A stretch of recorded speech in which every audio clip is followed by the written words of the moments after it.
Well, Pope Francis recently invited and spoke with, apparently in a 30-minute meeting, with James Martin of the Society of Jesus, the Jesuits.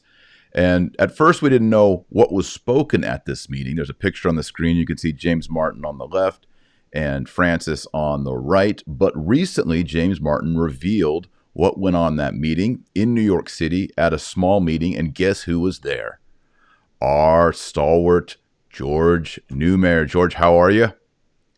Good. Thanks for having me. Yeah, it's great for you to be here. You were on the channel here just a couple of weeks ago. You had blown open the story on the woman who was nursing the 4-footed creature in Rome, and you also had that great video footage when you found, let's see, it was Cardinal Tobin, Bishop McElroy, and Cardinal Sean, right?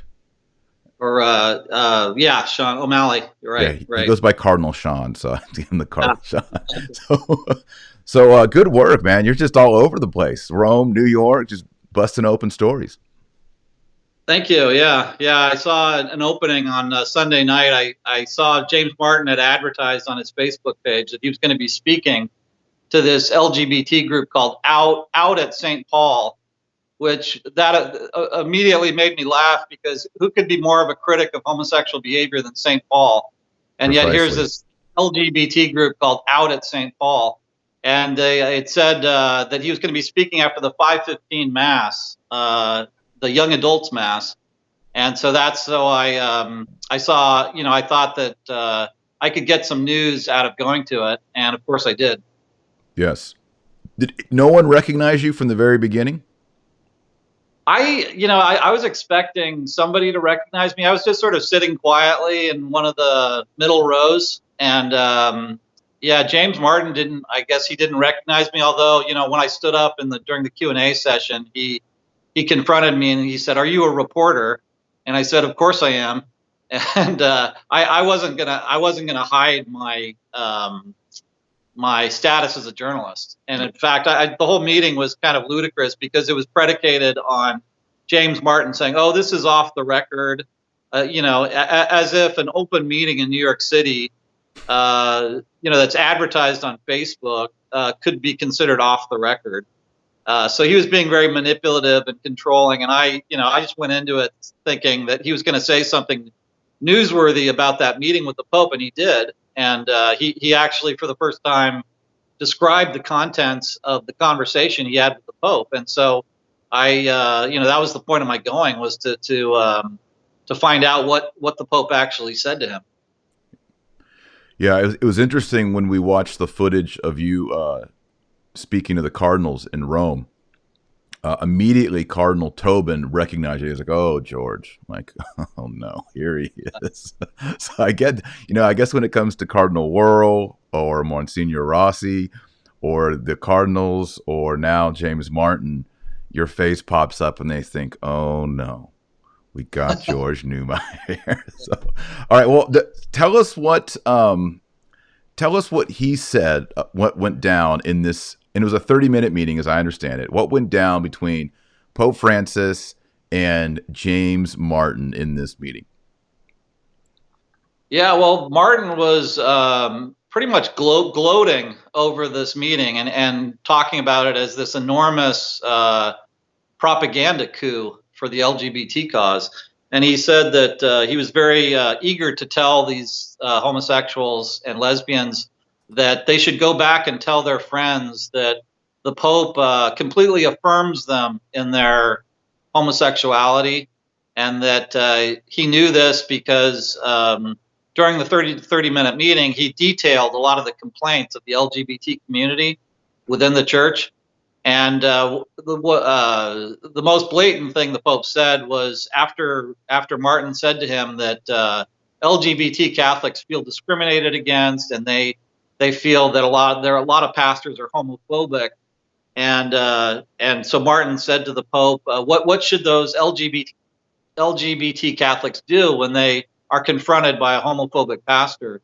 And the Pope replied, "Look for another parish." That was, so he was in effect telling them he's telling LGBT Catholics to sort of doctor shop Go find a pro homosexuality parish and go to that parish. Go find a priest who doesn't take the church's teaching on homosexuality seriously and attend that parish. And that's a shocking thing for a pope to recommend. That people should in effect shop for the heretic who's going to endorse your sins most easily. It's crazy. And so that was probably the most outrageous thing Martin said, that the Pope said to him. But he also had another story about, he said to the Pope that the mother of a homosexual was at an Easter Mass. She decided to go to an Easter Mass. And at that Easter Mass, the pastor railed against the homosexual agenda. And the Pope, in reply to what Martin said to him, the Pope said, "The pastor said that at an Easter Mass?" With dismay, as if, how dare a pastor use that one Mass that all the Catholics, that all the nominal Catholics go to? How dare he use that to teach on the sinfulness of homosexuality? That was the subtext of the Pope's remark to Martin, and that's how Martin himself interpreted it. But it just goes, that's the mindset of this Pope, is that the 2 times a year, Christmas and Easter, when nominal Catholics go to Mass, he thinks that pastors should sermonize not on what the church actually teaches, but on something that would be very agreeable to those nominal Catholics. So that's his idea of evangelization, which is to say no evangelization at all. Yes. There were other things. The Pope also endorsed. Martin said, "Oh, the Pope endorsed my book, and he endorsed my ministry." He said to Martin, apparently at the end of the meeting, he said, "Continue your ministry in peace." And so Martin was very giddy about that. He saw that as a 100% endorsement of what he's been doing. And he said the Pope didn't want him to tell the press about the contents of their conversation because the press was going to twist it. But in fact, what the Pope was really afraid of was that the press wouldn't twist the conversation. That he was worried that the press would report the conversation accurately. If the Pope is saying to homosexuals, "Go find a heretical parish where you're comfortable," how do you twist that? That's, it's pretty straightforward. This Pope is just like James Martin is. He's subverting the teaching of the church. He's basically telling LGBT Catholics, don't worry about what's in the catechism, that the catechism condemns homosexuality. Don't worry about that. You just go find a church, go find a parish where the pastor doesn't take that teaching seriously. So it's a version of, it's not doctor shopping, it's heretic shopping. And it's amazing that a Pope would be recommending that. But we've seen for the last 6 years that this is a pontificate of subversion. It's a pontificate that is using signs and rhetoric and meetings and all these indirect symbols to undermine church teaching. And the whole point of the Pope meeting with James Martin, who's this lightning rod, was to tell the universal church, this guy has a papal imprimatur on his ministry, and you should do nothing to oppose him. And that was another thing that Martin said. He said, this picture of me and the Pope was blasted out to the ends of the earth. Every bishop in the world saw it. Consequently, it's going to be very difficult for bishops to prevent me from going into their diocese and implementing my LGBT ministry. Yes, this photo is an imprimatur, and he sees it as that way, and he'll use it as that way. Now, some skeptics, there's still people out there, George, that are hanging on and saying, everybody's just misrepresenting Pope Francis. It's all lies. He's good. He's solid. Could it be, based on what you heard of all the details, could it be that James Martin made all this up and Francis didn't say any of this? No, I think the possibility of that is nil. We know from, the very first thing that the reason that at the very beginning of this pontificate, I knew that Francis was going to be a left-wing wrecking ball. The very first piece of evidence that I saw to suggest that to me was that he supported, down in Buenos Aires, he supported gay civil unions. And he didn't do so for strategic reasons or prudential reasons, as his apologists claimed. He did so because he actually supported LGBT Catholics and didn't think that they should be, quote unquote, discriminated against. And so he was, it's amazing that the College of Cardinals knowingly elected a cardinal who was on record supporting gay civil unions in Argentina. And so I never believed for 1 second that this Pope was anything but a subversive modernist. I mean, you cannot be a believing Catholic and support gay civil unions. And Ratzinger, the previous Pope, had said as much in a Congregation for the Doctrine of the Faith document. He said no Catholic can support domestic partnerships, no Catholic can support gay civil unions, let alone gay marriage. Cardinal Bergoglio saw that CDF document from Ratzinger and he just blew it off, and he supported gay civil unions anyways.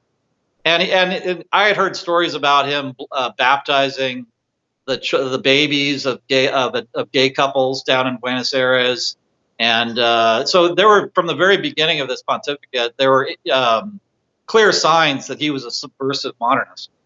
Yeah. And so I remember people quoted that letter that he wrote against gay marriage, but that was a pro forma letter that the conference of bishops down in Argentina, somebody on the conference wrote the letter and Bergoglio put his name to the letter. But had he, been forced to write that letter from scratch, he never would have invoked the devil, or he never would have made the strong comments against gay marriage in that letter. So that was, it's typical of the Peronista style is to, be a conservative on Monday and a liberal on Tuesday, and a conservative on Wednesday and a liberal on Thursday. Just keep people guessing. That's the Peronista style. And this Pope has adopted that style to a certain extent, but we've had 6 years of this. We've had 6 years of head fakes. We've had 6 years of speaking out of both sides of his mouth.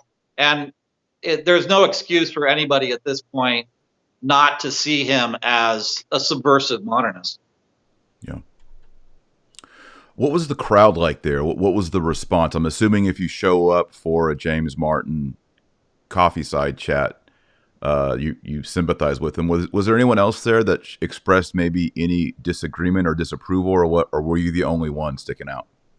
I was very much the skunk at the garden party. I was the lone. I think I was the lone dissenting member of the audience. This girl right behind me stood up, and she said something like, "I'm a cis supporter of the gay community." So she was saying I'm a heterosexual who's here out of solidarity with the gay community. So that's the closest I came to. I could see anybody being in my camp, but obviously she was not in my camp. She was there to bolster his ministry. But what struck me actually about the meeting, though, was that it was almost like an AARP meeting for homosexuals. It was a very older crowd. It was not a youthful crowd. So James Martin is presenting his ministry as very vibrant. It represents the future of the church. But as far as I could tell from the composition of this crowd, which was very aging and gray, he represents not a movement of the future, but a movement of the 1970s.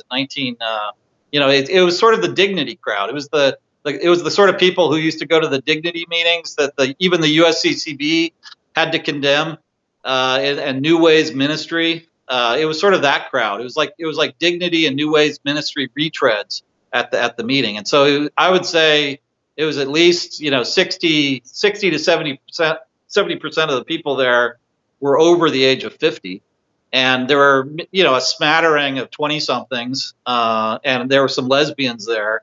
But the youthful element at the meeting was actually pretty minor, and it really was just these sort of older homosexuals who probably for decades have been, hoping that the church would change her teaching, and they see Martin as a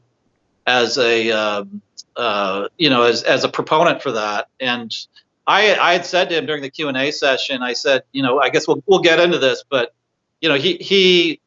Martin will never come clean and say, and just outrightly say, I oppose the church's teaching on the sinfulness of homosexual acts. He won't affirm the teaching, but he won't explicitly oppose it. And so I said to him, if that's what you actually, if your intention is not to change the teaching, then you're misleading everybody in this room. Everybody in this room assumes that's your position, and they are expecting you to affect that change. And whenever he had been saying, one of the phrases he uses, he said, this papal meeting was great and it represents, significant progress. Something like this couldn't have happened 10 years ago or 5 years ago. He said, but we still have a long way to go. And that made me curious. I said, what does that mean? So what's the destination point? What is the destination point for James Martin? And I said, the destination point, has to be a change in the church's actual teaching on the sinfulness of homosexual acts. And he once, he said, oh, I've never said that. And I said, well, you've never affirmed it either. And you're not, you still won't affirm it. I'm asking you point blank right now, are homosexual acts sinful? And he wouldn't answer the question. And, but at any rate, but then I said, if you're not gonna just openly say, I want the teaching to change, and if that's what you really think, which of course it isn't what he really thinks, but let's say it was what he really thinks, he would be deceiving all the people in that room, because that's what they're assuming from his leadership and from his ministry. That's what they think the destination point is. And of course, he's just waiting for the right moment. He's biding his time, waiting for the right moment when the atmosphere in the church has changed so dramatically to being pro-homosexual that he could then come out and say the teaching has to change, just as, like all the people who supported or opposed the death penalty. There must have been bishops who opposed the death penalty for 100 years or so, but they didn't come out and say that they opposed the death penalty because the atmosphere in the church wasn't sufficiently anti-death penalty. But under this pontificate, now that it's safe to say that, even the Dolans come out and say, oh, the church is against the death penalty, and that should be incorporated into the catechism and all. So that's what Martin is doing with the teaching on homosexuality. He's just biding his time, waiting maybe 10, 15, 20 years, maybe even less than that. But when you have a preponderance of pro-homosexual cardinals, at that point, Martin will come up and will stand up and say, the catechism really needs to revise, its language and content with respect to the sinfulness of homosexual acts. Cardinal Tobin said, we need to rethink the mystery of human sexuality.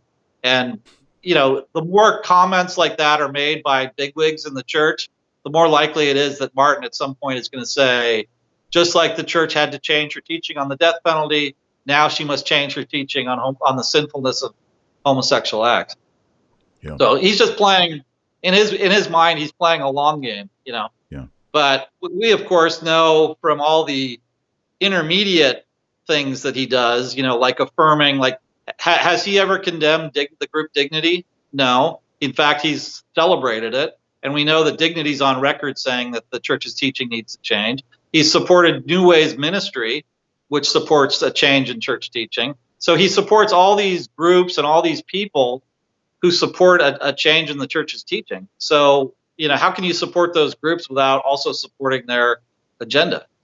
Yeah. So he's, I think we can safely say that, I am 100% convinced that he does not consider homosexual behavior to be sinful. And none of the anthropology he uses, when he says God makes homosexuals or people are born that way, well, how could that anthropology not lead to a change in moral philosophy?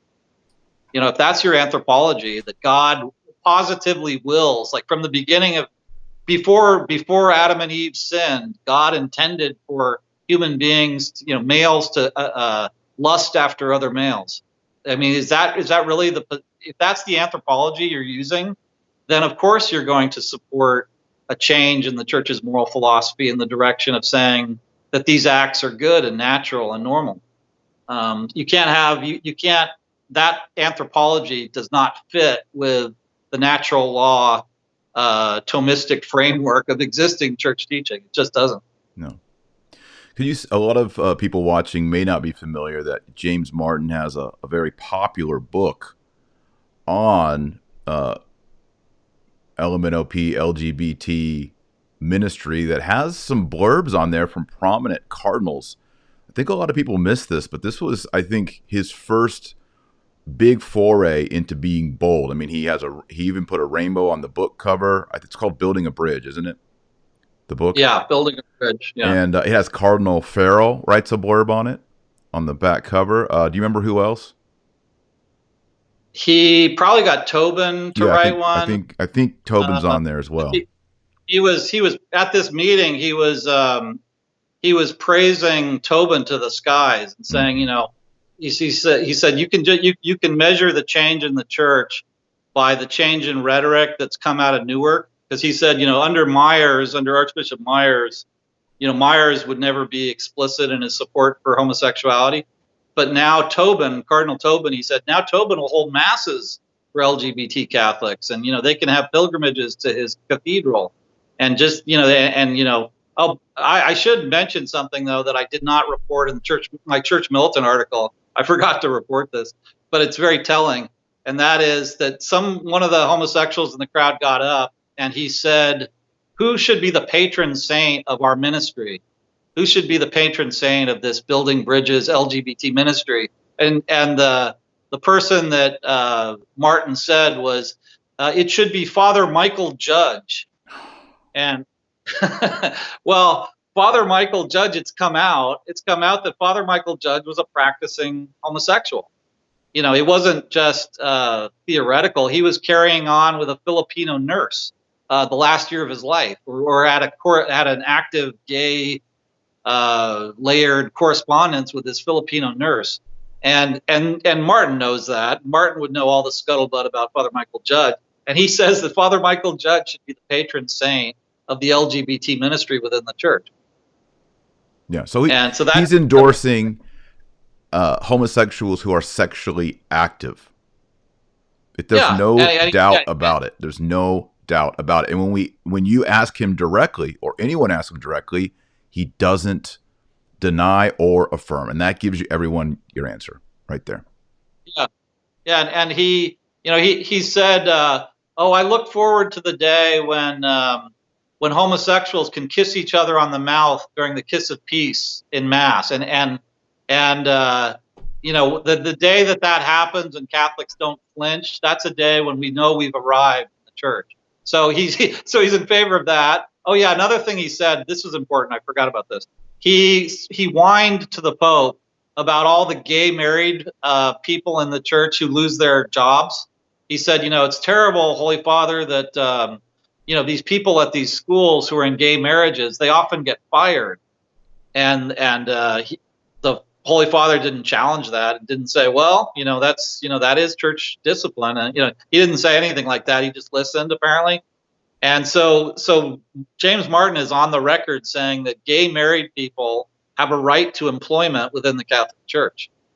And it's completely nuts. He calls that discrimination. It's no more discrimination than the church not letting two people who are shacking up together teach CCD. You know, and James Martin will always say, "Oh, I particularly support the part of the catechetical teaching that says homosexuals should not be subject to discrimination." That's not what the Catechism says. The Catechism says they should not be subject to unjust discrimination. The implication being that there are forms of discrimination which are just.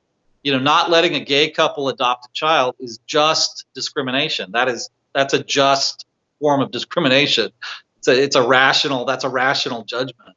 Or not letting not letting a gay married couple teach CCD or serve as godparents. That's a rational form of discrimination. Or be ordained. And the Michael Judge thing is significant because when Martin goes around saying, "Oh, I want celibate gay priests to come out. We need celibate gay priests to come out and tell their flocks that they're gay, and that way, you know, that'll make it easier for LGBT Catholics. Well, if Father Michael Judge is his standard of sanctity, then whenever he says celibate gay priests should come out, what he's really saying is practicing gay priests should come out.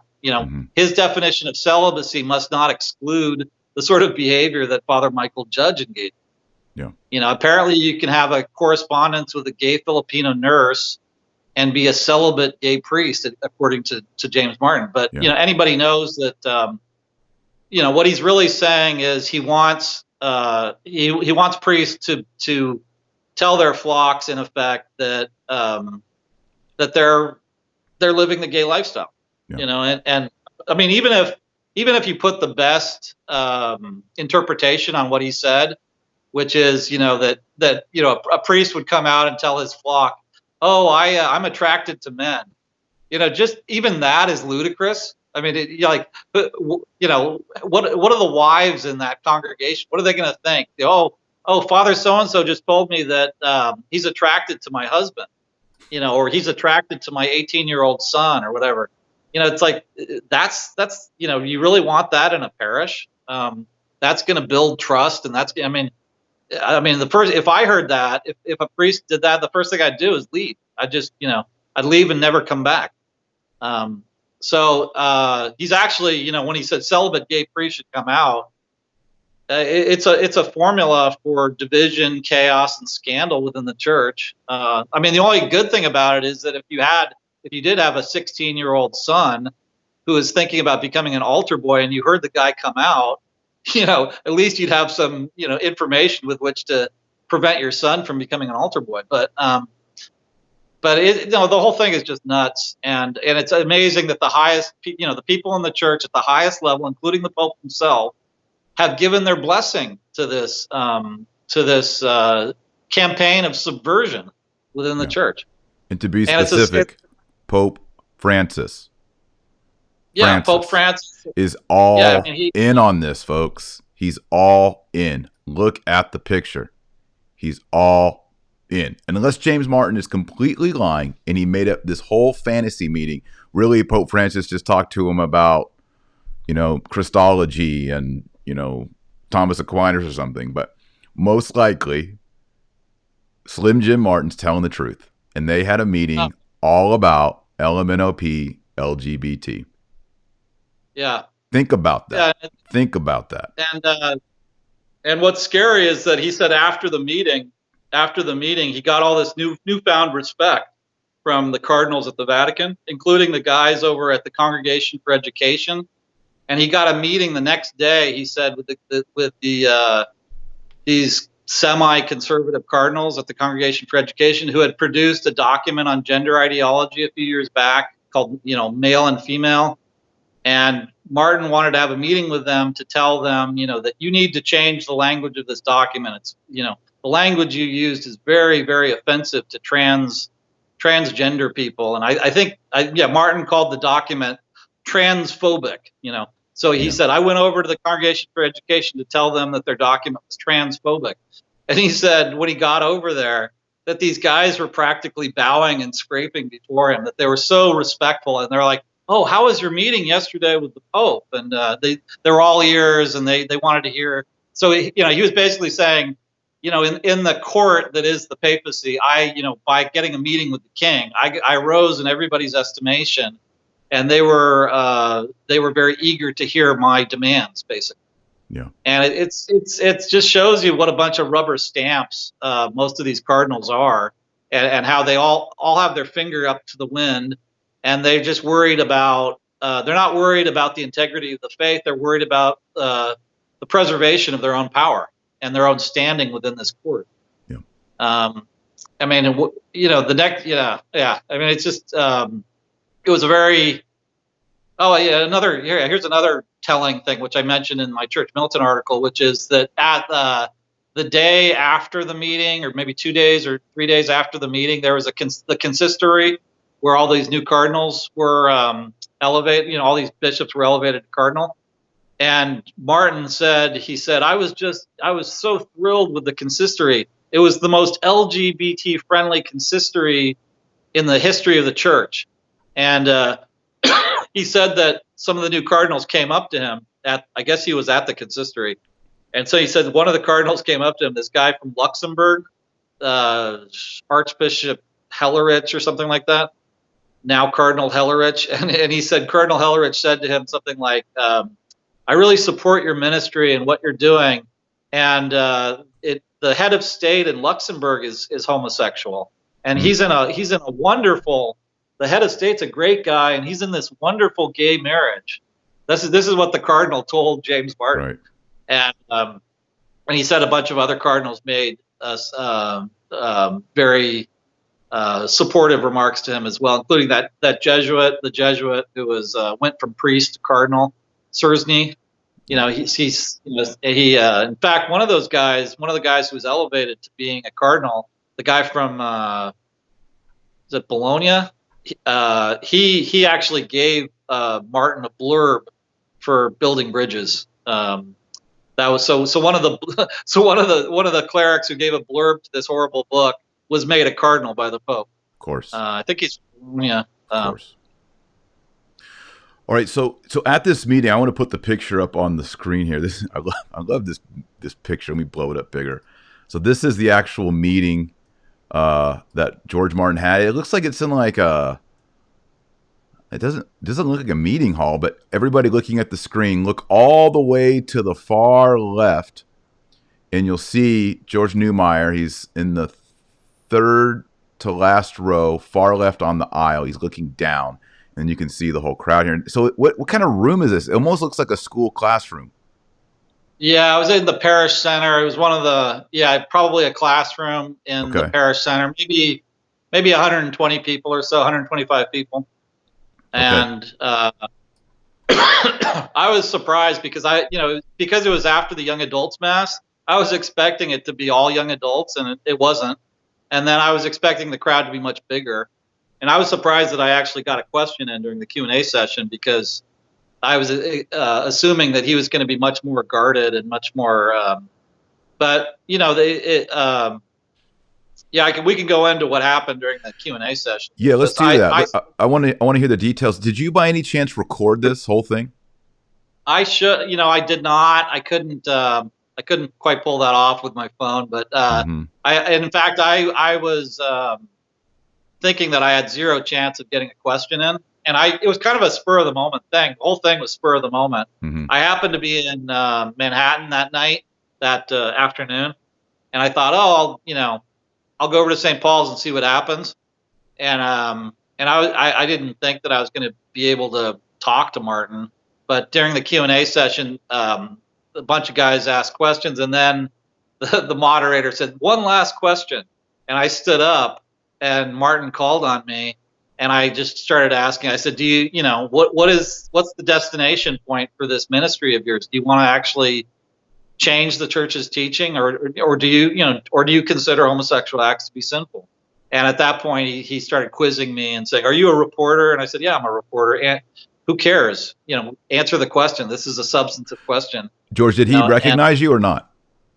No, he didn't. I don't think he recognized me, but he knew from the framing of my question that I wasn't a friendly, that I wasn't, although I'm surprised that nobody in the audience would. I assume they'd want to know the answer to that question. I think they'd want to, have him be much more explicit and say, yeah, of course the church's teaching needs to change. If I were an LGBT activist, I would criticize Martin for being a Jesuitical weasel, and that's what I ended up calling him. I said, you're just being Jesuitical. You're just biding your time. You're waiting for the right moment to say what you truly think, which is you want to celebrate homosexual acts, and you're just waiting. And this is all just politics. And so that was your follow-up comment after you asked the first question? Yeah. The whole thing kind of turned into a shouting match, where like all the people in the audience were shouting at me and booing me. And really? It went for the very first thing I think the moderator said was, all are welcome, all are welcome. And then once I started asking my question, it went from all are welcome to get the hell out. And I was surprised that these guys didn't, they were really angry and turning towards me. And I was thinking, I wonder if this is, there was a small chance it could have gotten physical. I think, or maybe they might have just like thrown their scarves at me or something. It was a Slapped you chilly with a night. glove. A lot of, yeah, there are a lot of scarves in evidence. But yeah,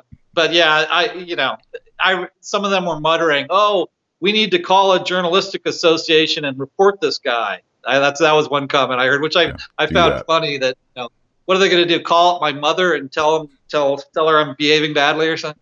It's pretty pathetic. And I just said to Martin, I said, you can intimidate me, you can manipulate me and all that, but the question remains: do you or do you not support the sinfulness of homosexual acts? It's not a difficult question to answer, and he wouldn't answer. Yeah, because if he answers yes, then he has the catechism and Catholic history against him. So he has to be Weasley. And if he says no, all these people are going to get upset. Right. And then if he were to, like, I don't know, you probably saw one time he wrote this weird piece in America magazine where he simply laid out the church's teaching on homosexuality. And it wasn't a very honest account, but it at least included the part of the catechism that says, the behavior is sinful. Mm-hmm. But there's no sign whatsoever in his presentation in that article that he supports the teaching. It's simply a description. Right. And it's not, he never commits himself to saying, this is a teaching that I support. So he knows he can't shut that door, because that's the whole point of this movement. The whole point of this movement is to get the Catholic Church to bless homosexual acts. And they're never going to rest until that destination is reached. Yeah. And it's going to go, it'll go from approving homosexual acts to approving gay marriage, to approving gay married priests, to gayifying or gaying up the church in every possible way, so that you have, gay principles and gay, so it's just like what they want to do to the church is what they've done to society at large, where, they want homosexuality and heterosexuality to be on the same plane but actually with heterosexuality a little bit below it. Yeah. But they want the church, they want the propagandistic power and resources of the church to be on the side of saying that gay is good and gay behavior is good. Yeah. And look at it, has James Martin ever supported Courage or any of the groups that reach out to people with same-sex attraction and try to give them help to be chaste? He has never supported those groups. He's in fact badmouthed those groups and suggested that those groups are doing something cruel to homosexuals. So the game he's playing couldn't be any more obvious. Yeah, and yet at the same time, I think there's value, and I'd say this to your listeners, which, to the people watching, is whenever James Martin is invited to your parish or to your diocese, confront him, protest him. Everywhere he goes in the church, he should be protested, and people need to be reminded of this subversive game that he's playing, and so that the people on the fence aren't duped. You want to prevent people from being duped. And when you got a bunch of cardinals blurbing his book, and when you get and when you have Archbishop Chaput saying some good things, criticizing Martin to a certain extent, but at the same time treating him with a lot of respect. Yeah, he's a nice guy. Yeah, that can fool people into thinking that, let's give Martin a hearing. Well, no, we shouldn't give him a hearing. He's a very dangerous heretic within the church, and he should be exposed as such by every believing Catholic throughout the world. So I would like to see what I did to him on Sunday night in New York City. People should do that every time he appears in public. Yes. And they should just keep writing him and saying, we're not going to accept this double game that you're playing, and we're not going to let you propagandize the faithful. And so I think at this point in the history of the church, confrontation is absolutely necessary. We're long past the stage of writing polite letters to the editor and making our calling up the chancery and saying, oh, I wish you wouldn't invite James Martin to my parish. We're way past that point. We're now at the point where we have to take matters into our own hands. I'm not saying, obviously this should all be done prudently and peacefully, but we have to be direct and confrontational and stand up to heretics and say, we're not going to take this. We're not going to let you corrupt our children, period. Yes. I think the long game, you've already touched on it, George, and that is, first they say, well, the Catholic Church used to allow capital punishment, but now it's inadmissible because we're more enlightened, we have a better understanding of the dignity of man, we have a better prison system, blah, blah, blah, whatever. Then they're going to say, the next stage will be this. Well, we used to say artificial contraception was wrong, but now we know about Laudato Si, eco-theology, preserving the planet. We clearly have an overpopulated situation. Therefore, our new enlightened modern understanding is we must introduce artificial contraception in order to control the population. Let's change the catechism. Then they'll say, well, we used to say sodomy and lesbianism and homosexual acts were gravely sinful, but now we have a modern understanding of enlightenment, psychology, and a new understanding of the, as Tobin calls it, mystery of sexuality. And so we're now going to change the catechism. And where does that stop? Why not say, well, we used to believe Christ was the Son of God and fully divine, but now we have a better understanding about science and how ancient people wrote down myths and legends. And so now we know that Jesus was just a really great rabbi who taught us to love people. It's modernism. It has no end. It has no end. We either believe everything the Catholic Church taught in faith and morals from the year AD 33 and even before that, Old Testament, or we don't. That's what being Catholic is. James Martin's not Catholic. I don't care. He always says, I'm a Catholic priest in good standing. He always says that. Yeah. And shame on the bishops and cardinals and, yes, the Pope, who are endorsing this man in his heretical opinions. Yeah. And even if he'll I think he's said in the past, oh, I've never challenged church teaching. he has challenged a significant component of the church teaching on homosexuality, which is he has said that the inclination itself is not disordered. Well, how is that not challenging the church teaching? The inclination itself is disordered.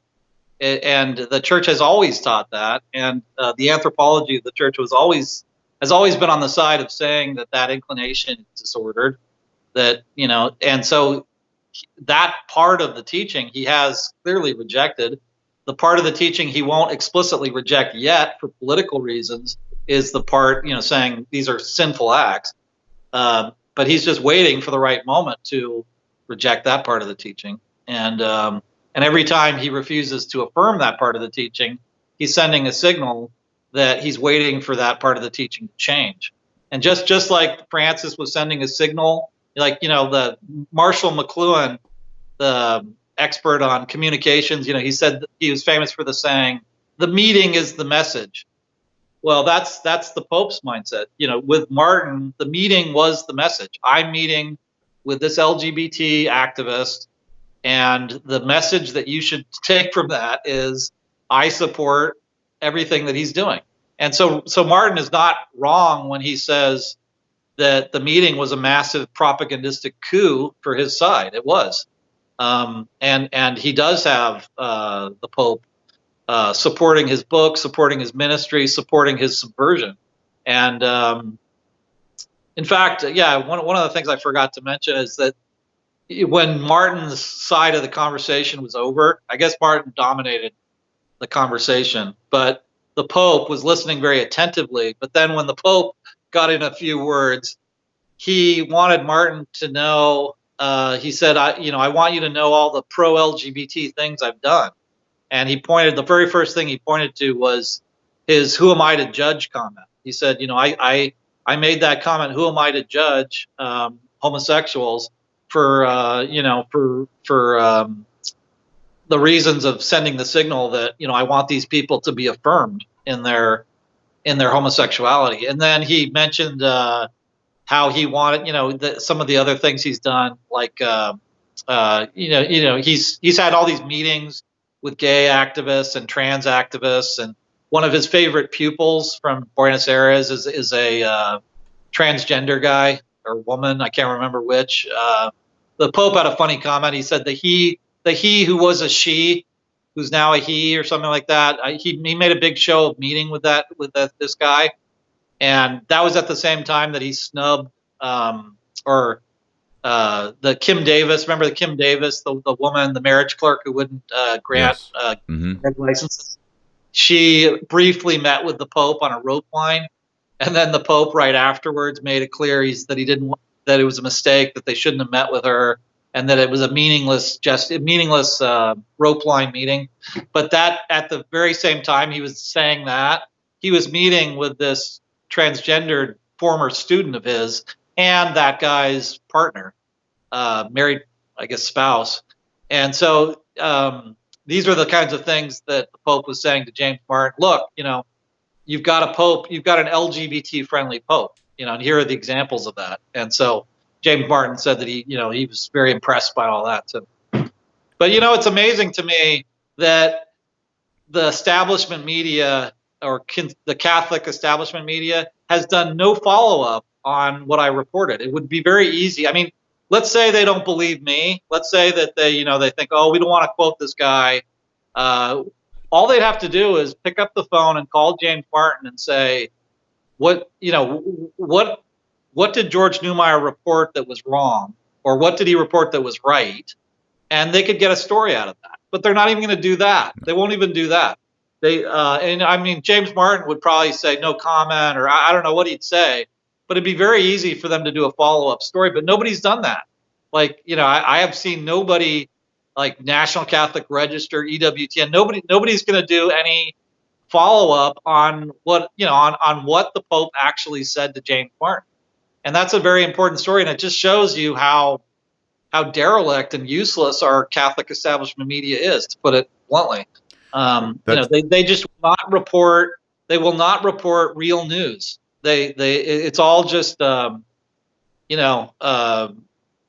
all just press release stuff. That's all they report is press release. They'll only report what the Pope really wants them to report, and they won't report the stuff that he wants suppressed.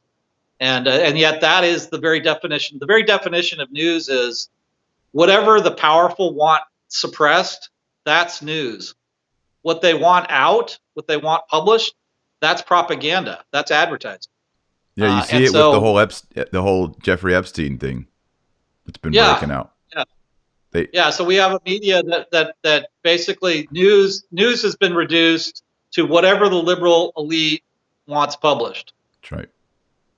Yeah, this is an important distinction. I mean, 2018, we had the McCarrick thing happen. We had all these scandals happen, the USCCB, scandals in Rome, financial scandals. They continue to break out.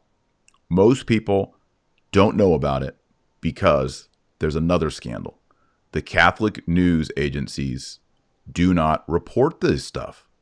It's a scandal.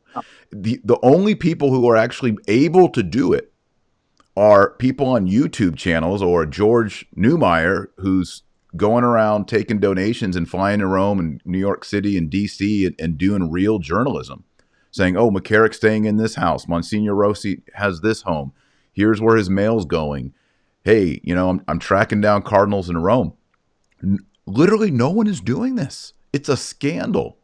And it's shameful that those who claim to be Catholic journalists are really providing the cover for these kind of, and I'll call them ecclesiastical crimes. The Catholic media is providing cover. It's a shame. Yeah. No, yeah. It's whenever I hear the words professional and Catholic together, I always laugh, because the quote unquote professional Catholic reporters that I'm familiar with, they're neither professional nor Catholic. They're not observant Catholics. They certainly are not Orthodox Catholics. They don't support the teachings of the Church. and in some cases they're blatantly living in contradiction to the teachings of the church. And then when it comes to professionalism, they're not professional because they're not holding the powerful accountable. They're, to the extent that they're professional apologists or professional propagandists. They're just an extension of the PR arm of the church, and they're not doing what journalists are supposed to afflict the comfortable and comfort the afflicted. But all we get from the Catholic establishment is coverage that curries favor with the powerful, and coverage that makes the afflicted within the church look like they're marginal and should be marginal. They don't. The people on the peripheries right now are the Orthodox Catholics, and there's no attempt to reach out to us or try to understand our concerns, and that's why when I confronted those cardinals on Borgio Pio, I said to them, this is the only way we can even talk to you. We're never going to get a meeting. You're never going to grant us a meeting. We have to be confrontational in order to communicate with you.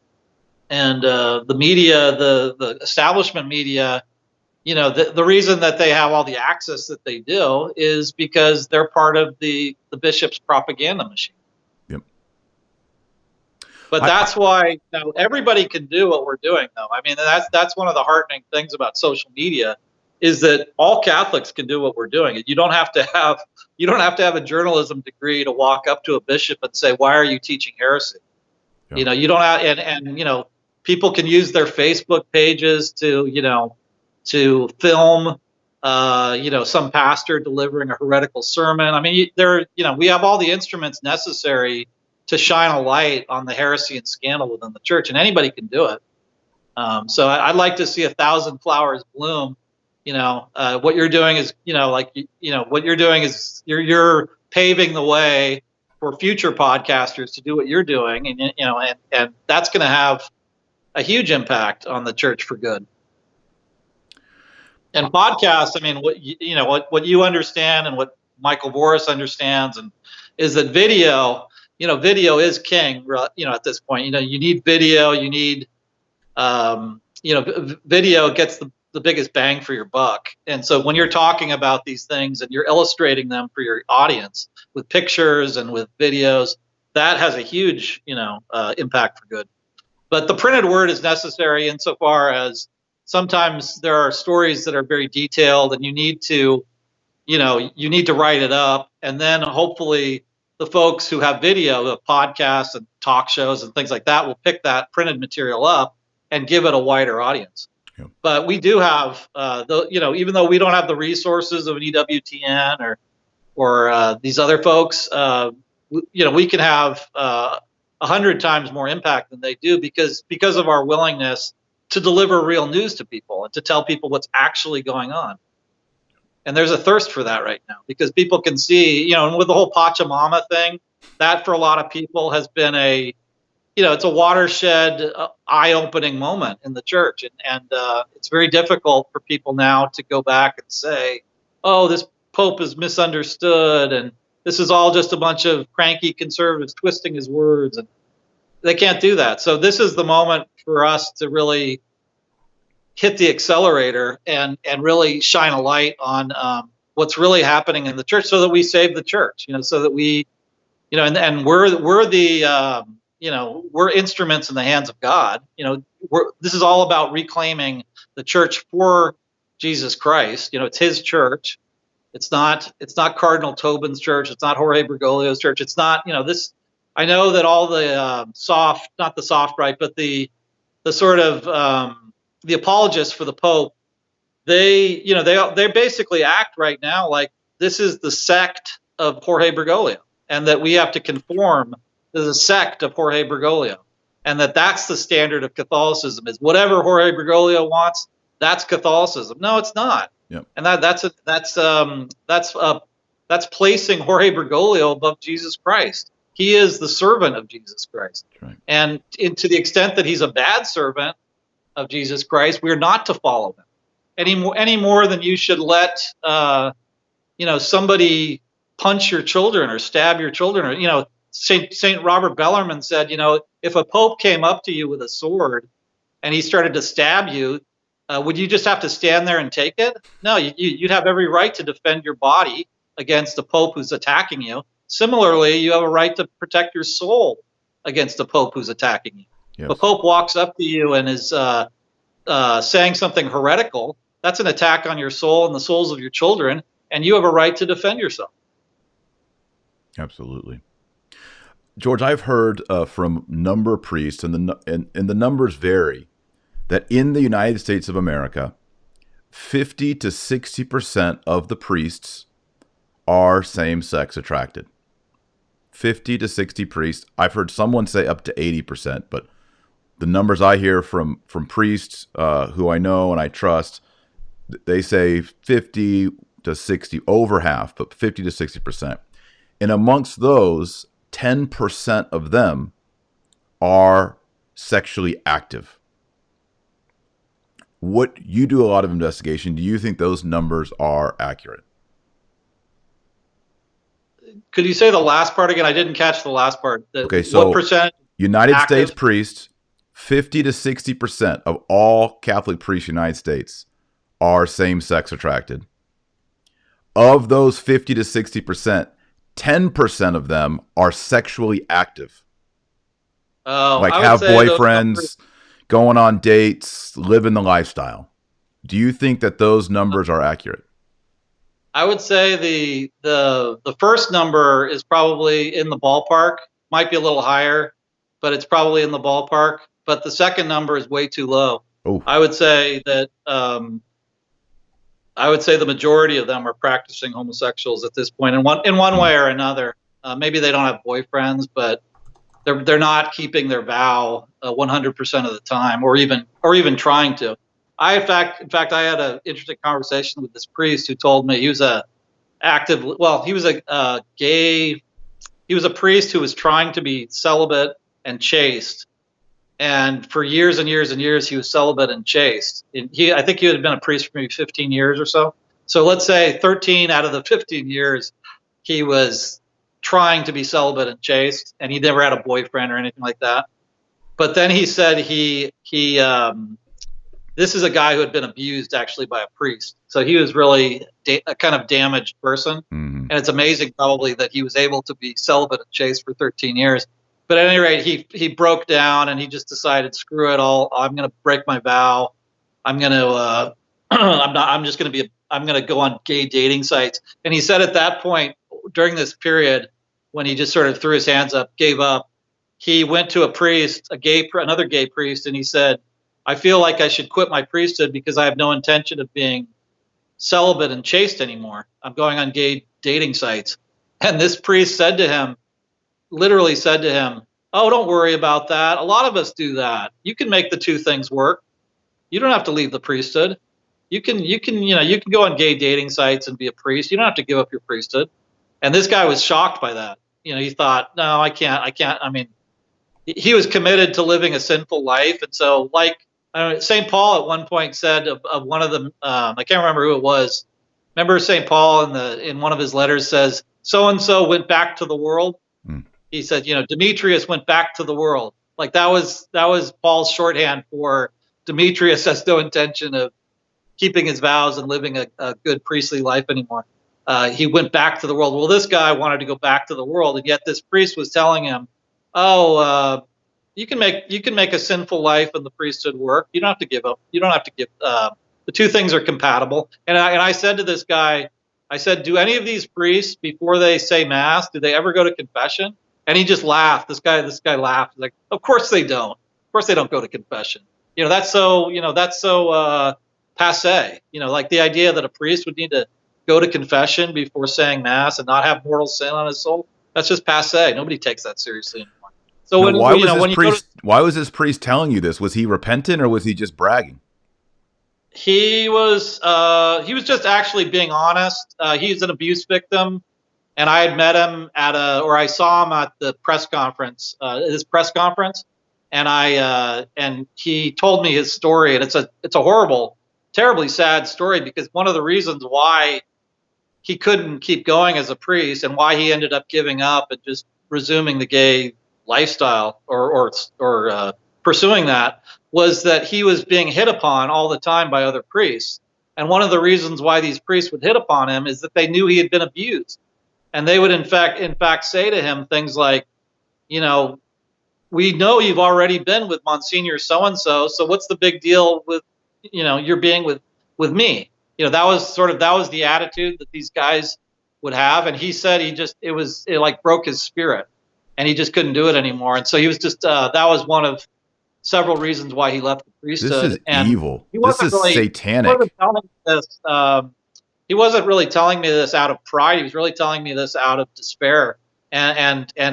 He's probably very conflicted about his current lifestyle. And he wasn't particularly, you know, he wasn't saying, oh, being gay is a great thing. In fact, he seemed to be saying that it's a terribly sad and tragic, but he's just too weak not to give into it.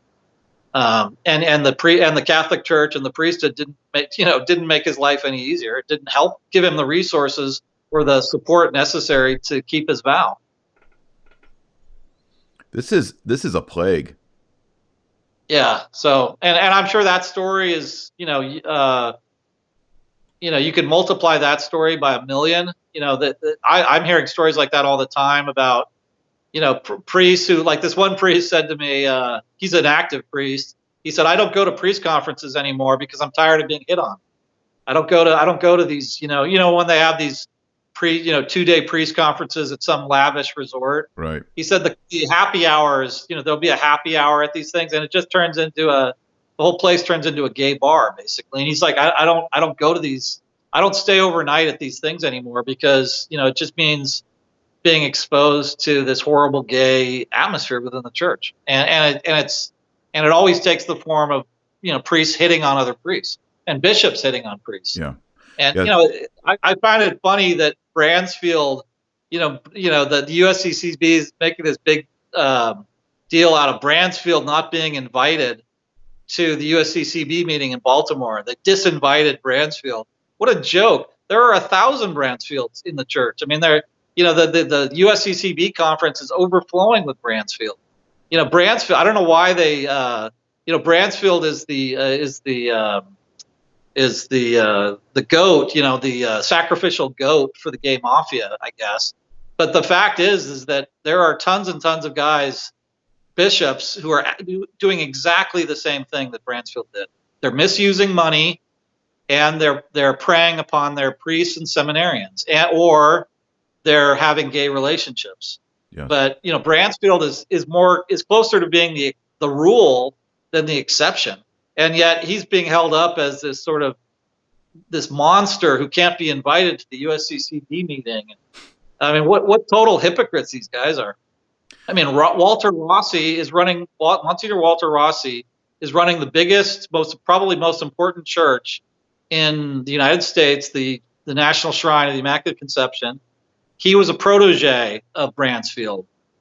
He is a Bransfield incarnate. I mean, he's done everything I'm sure that Bransfield has done, and yet he's still the rector of that shrine. You know, a shrine dedicated to the Virgin Mary is in the hands of somebody that Archbishop Vigano authoritatively calls a member of the gay mafia. You know, so the gay mafia has been running this, you know, one of the foremost Marian shrines in the world. It's been running it for going on 30 years now.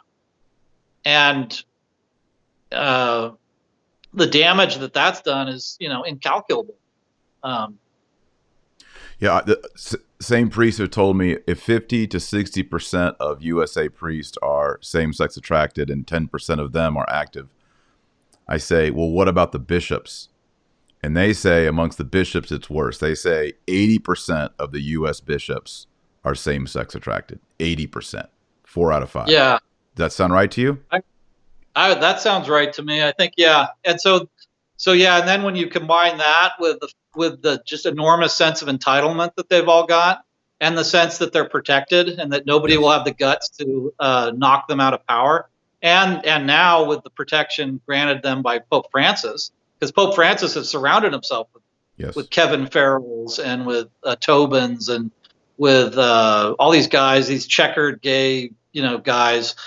They, if it wasn't for the abuse lawsuits and the courts and the, the handful of us in the Catholic media, they would be totally invincible, and they know it. And that's probably why 80% of those, you had said, what percentage of the gay priests are acting out, are actively gay? And I would say with the bishops, it would be, if 80% of them are gay, probably 70% of them are acting out, maybe even higher than that.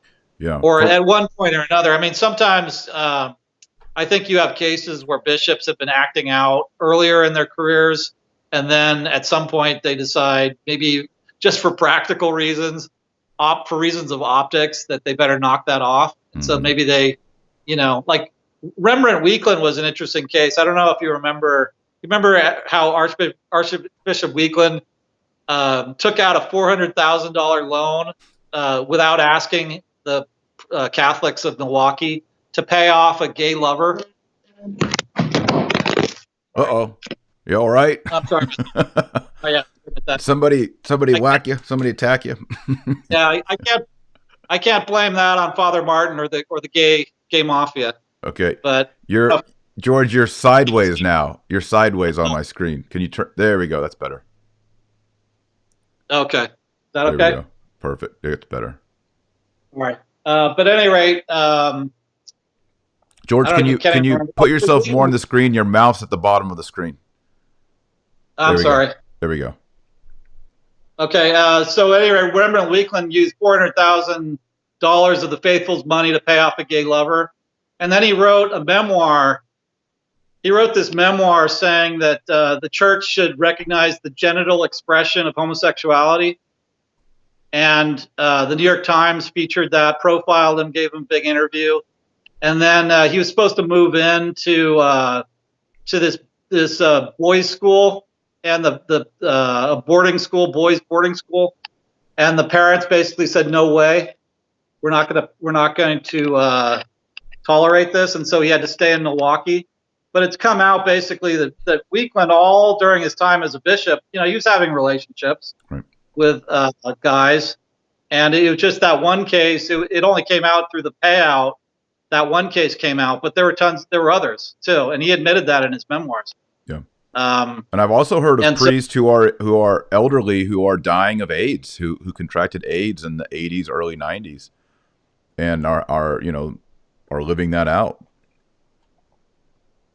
Yeah, it's so I think if Weakland was doing that 30 years ago, all these guys, at one time or another in their ecclesiastical careers have been in similar situations, and that's compromised them, tremendously, and made it very difficult for them to crack down on priests who get involved with 17-year-old boys and because all these bishops know that they're capable of that conduct too.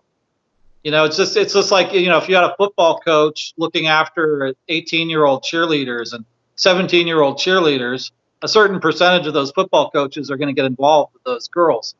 And other guys might, they'll look at that and condemn it, but they might not have the guts to really crack down on a guy like that.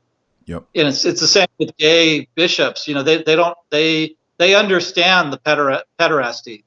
They know that they're capable of pederasty too. And that's why they've allowed these pederasts to exist within the church for 50 years or more.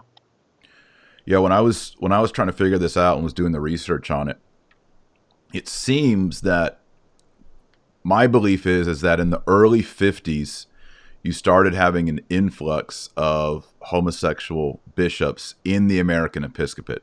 Early 50s, maybe earlier, but I think you really start seeing it in the upper hierarchy in the early 50s.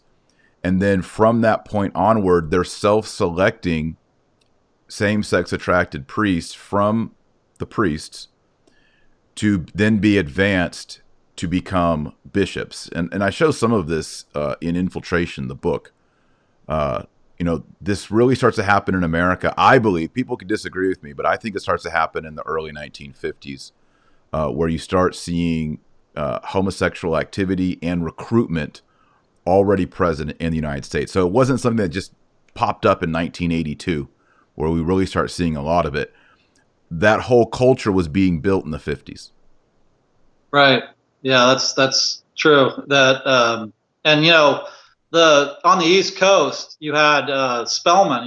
The Oh yeah. East Oh yeah.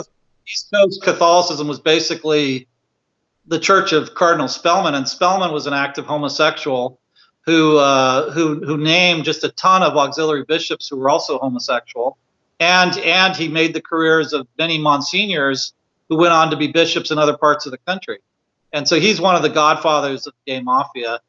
On the West Coast, going back to the '60s, you had guys like John Quinn, and we're still living with the consequences of John Quinn. You know who John Quinn's protege was? Bishop McElroy in San Diego. Yep. Well, just to interrupt, you know who Spellman's protege is? Theodore McCarrick. Well, yeah, right. Yeah, he comes up through that. Yeah, you have Theodore McCarrick, and then you have just a few weeks ago, one of the auxiliary bishops under Dolan was permanently removed, or permanently suspended. I don't think he's been removed from the priesthood, but he's been suspended. But he's another one of McCarrick's nephews. So all the nephews of McCarrick are like grandnephews of Spellman, basically. And yeah, it goes. So we're now in the fifth generation of the gay mafia or something like that. The guy in Boston was it Cardinal O'Connell, it turned out, back in the 1920s. He was an active homosexual. And so the more we learn about the history of the American church, the more we learn how deep the roots of the gay mafia are. Yep. And this is important. And what you've done, with infiltration and what other people are doing, history is it's absolutely imperative to know history, because the past does in fact determine the future, and if you don't know the past, you're not going to be vigilant against what could happen in the future. Yep. Well, what are you up to next, George? I don't want you to reveal any of your your next stories, but what's the next year look like? Are you going to be traveling a lot? Are you going to be focusing more here on the United States? Yeah. Most immediately, I probably will have something going on with respect to the upcoming USCCB meeting in Baltimore. Who knows? Who knows what can come out of that? But yeah, I intend to continue asking direct questions, and hopefully I'll find a few churchmen who are willing to answer them. Because that's, we need to know what these guys are actually thinking, and we also need to challenge them if their agenda is to destroy the church, which in many cases, that is the agenda. Mm-hmm. And I think my view at this point is that the more confrontation we do, the better. And even if it's not perfectly successful, and even if it's messy, it still has an effect for good. And it's just like the Pachamama, idol tossing. That throwing those things in the Tiber was a great dramatic touch, because nobody's going to forget that. Nobody's going to forget that there was a contingent of Catholics in 2019 that was just not going to stand for idol worship within the Vatican. And so I'm a big proponent of peaceful confrontation of bad bishops and bad cardinals, and even the Pope himself. Of course it has to be peaceful. Of course it has to be prudent. Of course it has to be rooted in true devotion to the church and to respect for everybody. I mean, you do have to, I even when I'm confrontational with somebody like Cardinal O'Malley or Tobin, I wasn't, I recognized that I needed to observe some rules of civility. I wasn't, I didn't accost them physically or anything like that. I just asked them some direct questions, and when they didn't refuse to answer them, that was that. But I do think that we can't, we're way past the stage of just sort of polite criticism and from the sidelines. We have to be confrontational and direct, and we can't let these guys just go into parishes and dioceses and spread heresy with impunity. That's right. And so, good. And are you safe? I saw on Twitter a few weeks back some threatening tweets against you. They were very cryptic, but they were kind of threatening you. Do you know what I'm talking about? Yeah, the Rossi story that I've been doing, Monsignor Rossi story. One of the outrageous things that Rossi has done is he'll actually hire criminals as security guards. Like one of his security supervisors is awaiting trial right now for beating up his ex-wife and endangering his child. And this is a guy that Rossi turned into a security supervisor. So I reported that story, and apparently a lot of the guards have been baying for my blood, and they they want to find out who my sources are and things like that. And they've on Facebook and Twitter they've said a few things, which like one guy said he wanted to find me and beat the hell out of me. There's a weird Twitter account. There have been some weird tweets about how people would like to see me dead, things like that. Yeah. I actually, one former FBI agent talked to me about that, and he said, you should call that in. And I didn't want to waste the FBI's time with this stuff. I didn't want to waste their time with a frivolous complaint, but I did call it in. And just because this one guy was, basically tweeting out that he wanted to see me dead. And the FBI said you should call those things in because you never know what's going to happen. Good. One final question before we sign off. Archbishop Fulton Sheen has this famous quote that's all over, it's quoted all the time in sermons now and on Twitter, that the laity will purify the church. Sheen was up in New York. He knew what was going on. He was a nemesis to Spellman in many ways later on in his life. Do you think that Fulton Sheen, when he says that, he's discreetly referring to this enormous plague of sodomy in the clergy? Yes. Yeah, there's no question that Sheen was aware of the homosexual subculture within the church that was already present within the New York church. And he would have known, I'm sure that Sheen was aware that was going to be a huge problem for the church, and was even then. That he would have known that a lot of bad guys were being made auxiliary bishops. And Theodore McCarrick, people who know Theodore McCarrick, they always thought he was shady. They always thought he was an operator. He was a slick, shady operator. And so I'm sure that somebody like Sheen was savvy enough and perceptive enough to know that these guys were not keeping their vows and were in effect living double lives. One story that I've always thought that somebody should do is there was a pipeline sort of between Puerto Rico and New York City, the New York Archdiocese. Spellman and his successors would always be sending priests down to Puerto Rico. And yes. McCarrick was the president of Catholic Puerto Rico University. And if you look at the Pennsylvania grand jury report, two of the priests named in that report as abusers were graduates of Puerto Rico University at the same time that McCarrick was there. And so there's a possibility, this was pointed out to me by an astute reader actually, there's a possibility that those two guys were abused by McCarrick and then became abusers themselves. And then if you look at the president who came into Puerto Rico University right after McCarrick left, it was this Archbishop Jenny, or I can't remember his name, but at any rate, it's turned out that guy is an abuser too. And so it appears that was Catholic Puerto Rico University was almost like a stop on this sort of underground gay railroad. Yep. And somebody needs to look at how the relationship between the Archdiocese of New York City and Puerto Rico and the Caribbean in general. I mean, there's a huge story with McCarrick in the Caribbean that's never been fully told. McCarrick was keeping a lot of his money down in the Caribbean still, and it's presumed that a lot of that money is still in the Caribbean.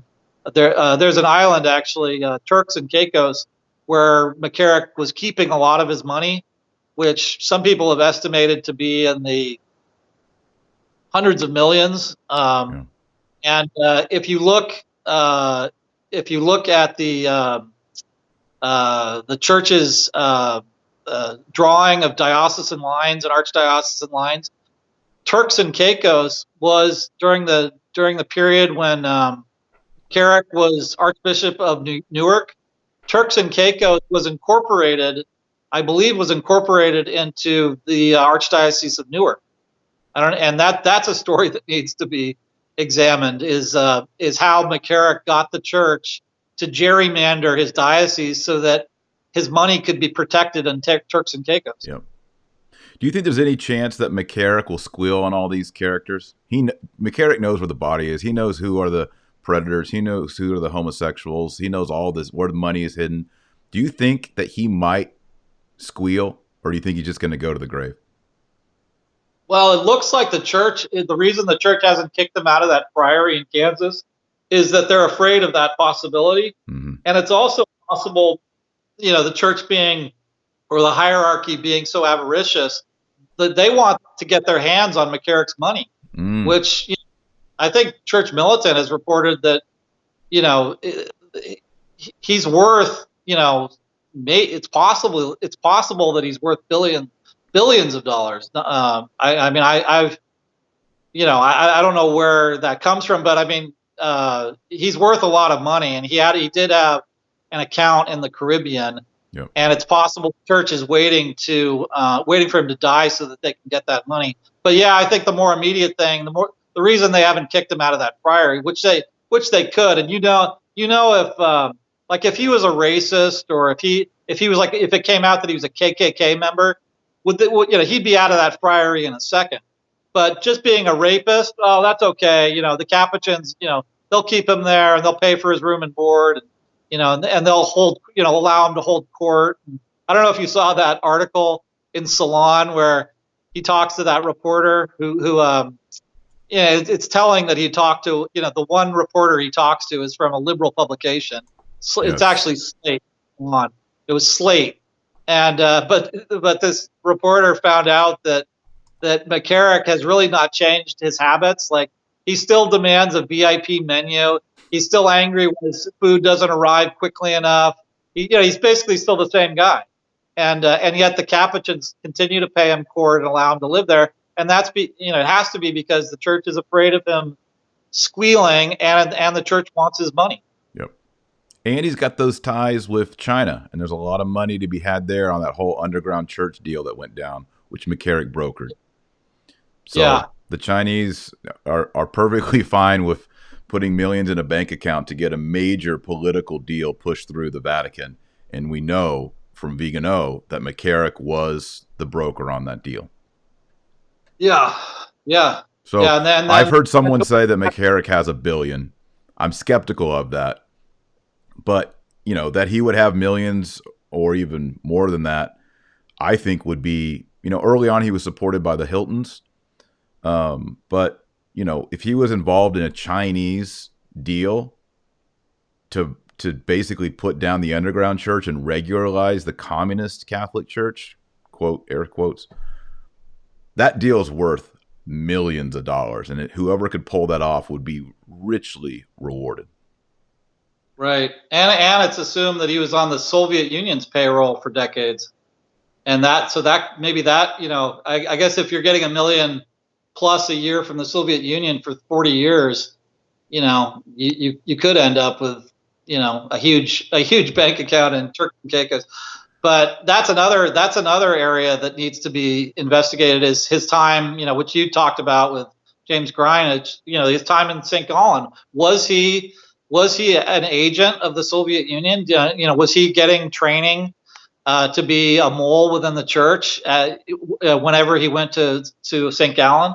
That's a possibility, and we still don't know. All of his relationships with the Clintons, and with John Kerry and all the, he had relationships with politicians all over the place, and that too could explain his massive bank account. And they were giving money.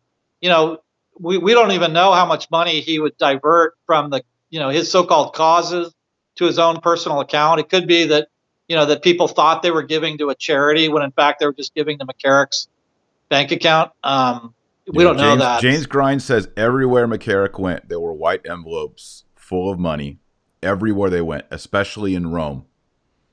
And they would Yeah. give, and Jewitts would get it, and all kinds of things would happen. And then James Grind also said, you know, at these fundraiser dinner parties, these rich widows would just come up and hand money and checks to McCarrick.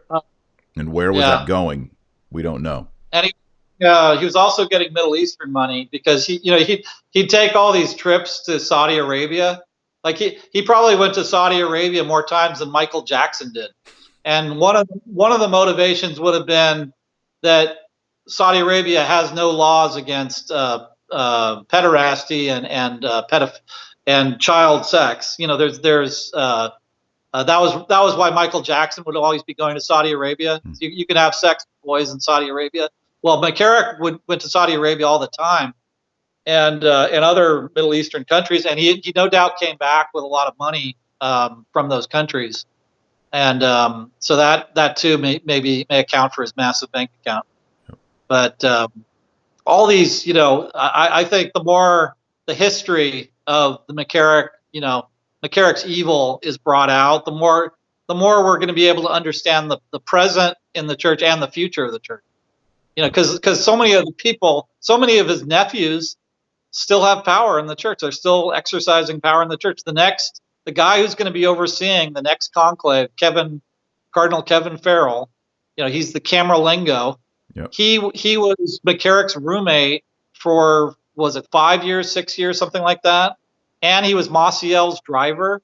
This is the guy who's going to be playing a huge role at the next conclave. It's pretty scary. And, Tobin and, all the guys that Vigano said that McCarrick got into power, Tobin and Farrell and all, everybody through Worrell, all the people who came in through Worrell, that's basically, they came in also through McCarrick. They're all calling the shots within the church today. It's not, so the McCarrick scandal is far from over. And I'll be interested to see if they, say a word about it up in Baltimore. Yeah. Oh yeah, I'll be watching it closely. I'm glad you're going to be there. All right. Well, George Neumayr, I love having you on.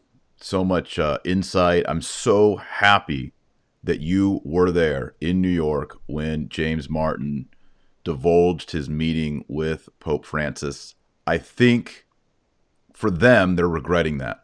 I think for their side, and I'm sure maybe, do you think James Martin maybe got a phone call from up top saying, why did you go and do this presentation and make it public? He probably did. Yeah. It was a misstep, I think. And I think he was just so happy and he just wanted to brag so much that he had this special moment with Francis. He had to tell his buddies and his friends. Yeah, I think I think that, that his vanity got the better of him. Yep. All right, before we close in prayer, I'd like to invite everyone to please subscribe to this channel. A lot of people have been unsubscribed and unnotified. Been receiving that a lot in the last few weeks, so people are checking. So please check in the bottom right, see if you still are subscribed. If you're not, click that button, click that bell to be notified every time we live stream, like we are today with George. And please like the video, hit the thumbs up button. And please support on Patreon. That's how I make this stuff happen. Patreon.com/Dr. Taylor Marshall. And yesterday I signed a ton of books and sent out a ton of merchandise for everyone supporting. So thank you so much. Those will be arriving in the next few days. And of course, support George Neumayr. He has a GoFundMe. He's traveling to New York, traveling to DC, traveling to Rome, traveling to South America. This isn't free. No one in the main media is paying for him or helping him.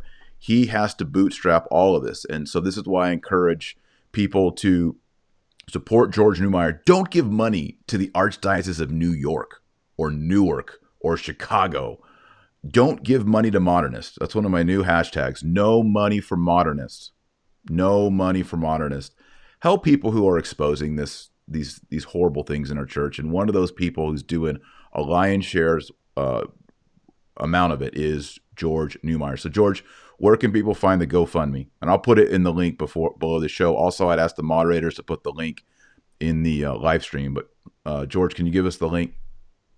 Oh yeah, it's just you can find it under George Neumayr's Journalism Fund, both at my Twitter account, George Neumayr, and then on Facebook, which is public. George Neumayr on Facebook. You'll also find a link. You'll find a link to my GoFundMe account on both those sites. But you could also just type in George Neumayr's Journalism Fund to the Google search, and it should come up. Good. Well, I contribute. I think it's a good cause. Just getting this info from James Martin, or just seeing, the Cardinals ask the questions when they are in Rome. You're the one that originally showed us this horrible poster in Rome, the Monsignor Rossi stuff, the McCarrick stuff. So much of the details that we've received in these scandals has come from George Neumayr. So, George, I thank you, and I would ask everyone, please support him so that we can get more research, more journalism, and more info as we move along. So thank you, George. Taylor, for having me. All right, we're going to close in a prayer. I'll put it on the screen for everyone. And we'll say a Hail Mary and a Glory be. In nomine Patris et Filii et Spiritus Sancti. Amen. Ave Maria, gratia plena Dominus tecum. Benedicta tu in mulieribus et benedictus fructus ventris tui, Iesus. Sancta Maria, Mater Dei, ora pro nobis peccatoribus, nunc et hora mortis nostrae. Amen. Gloria Patri, et Filio, et Spiritui Sancto, sic ut erat in principio, et nunc et semper, et in saecula saeculorum. Amen. St. Peter, pray for us. St. Paul, pray for us. St. George, pray for us. In the name of the Father, the Son, and the Holy Ghost. Amen. George, I'm going to start calling you George the Dragon Slayer. That's your new nickname here on the show. George the Dragon Slayer. So, all right, well, George, thanks so much for being on. Everybody support George. And tomorrow I'll have Michael Matt on, and we'll be talking about reviewing the Catholic Information Conference and also the history of the traditional movement. Till then, Godspeed.